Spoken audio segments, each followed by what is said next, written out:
pada peringatan HUT RI ke-74 tahun 2019 untuk rutan cabang Martapura, Kabupaten Oku Timur sebanyak 174 narapidana yang mendapatkan remisi dan 4 di antara narapidana mendapatkan remisi bebas.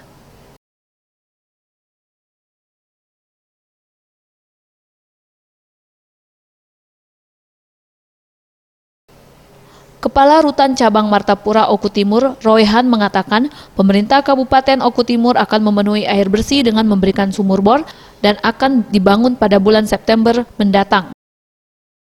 Jadi untuk warga binaan tahun ini mungkin sangat senang. Kenapa menurut saya? Kenapa? Karena air bersih itu sudah dapat tanggapan dari Pak Bupati tadi bakal dibangunkan di bulan September. Itu kedalamannya 150 meter dan mudah-mudahan air bersih untuk rutan Martapura itu terpenuhi. Tapi tujuan catatan itu hanya untuk khusus mandi. Ya, dengan over kapasitas maka tadi kita terangkan kan 15% untuk narkoba, 10% untuk kendaraan umum.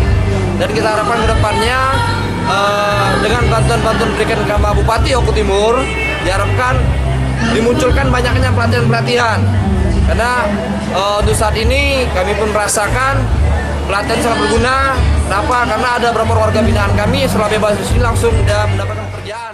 Tim Liputan Sriwijaya TV.